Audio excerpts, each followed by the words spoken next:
Students, now our topic is vegetative propagation.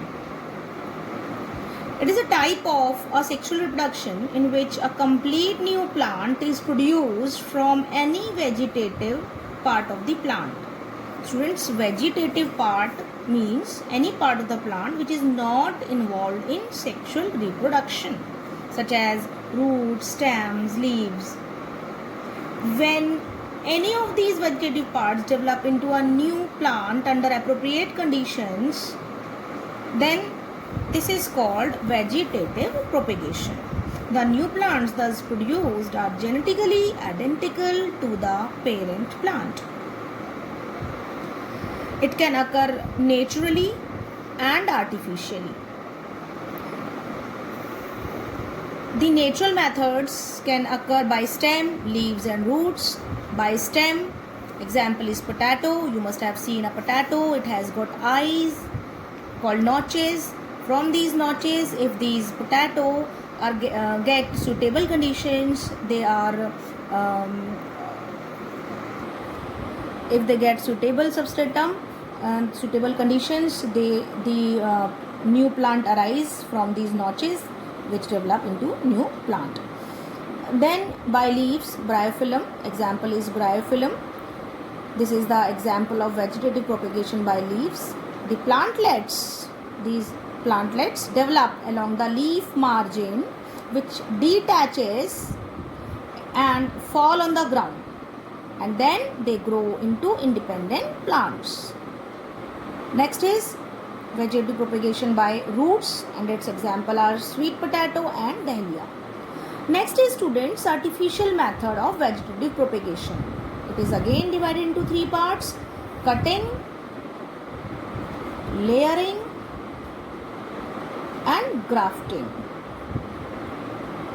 Cutting, it is very common method, you must have seen in roses, sugarcane, grapes, apples, pineapples, China rose, etc. When the stem cuttings are planted in the moist soil, the stem cutting first give rise to roots, later they grow into new plant. Next is layering method. In this layering method, a branch is made to bend. Suppose this is a plant. This is a plant and it has one branch. This branch is bent towards the ground and covered with moist soil. Later, the roots will develop and a new plantlet is formed. This method takes place in grapevine, apple, jasmine, lemon. Okay. Next, our topic is grafting.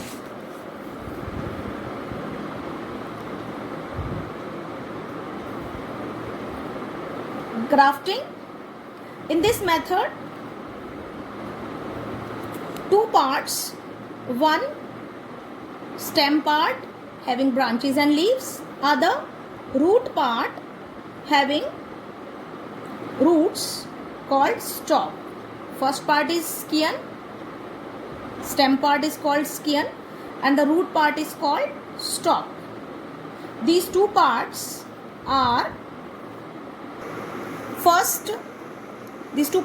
first cut obliquely and placed over one another in close contact. Both are tightly by tape, by cloth, by any rubber tube, and the vascular tissues of both stalk and scion get fused and form a continuous vascular column. Then the stalk supplies all the desired nutrients to the scion and behave like a single plant. Grafting is mostly used to blend the characteristics of two plants, and it is successful only in species that are closely related.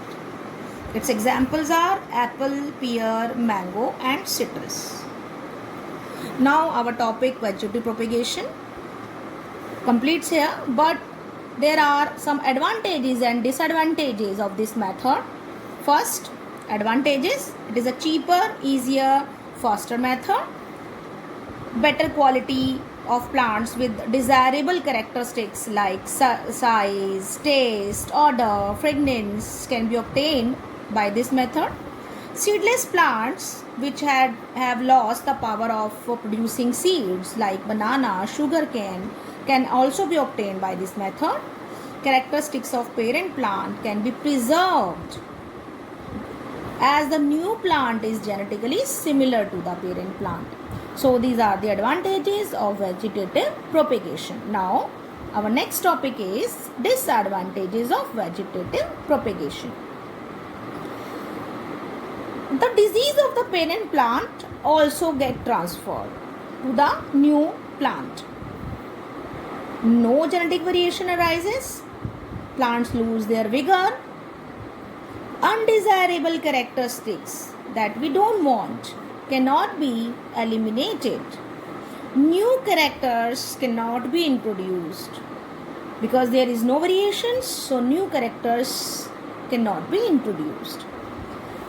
Sometimes the vegetative propagation lead to overcrowding of plants and severe competition for space and nutrients among the plants, which decrease their compatibility to grow in the surroundings.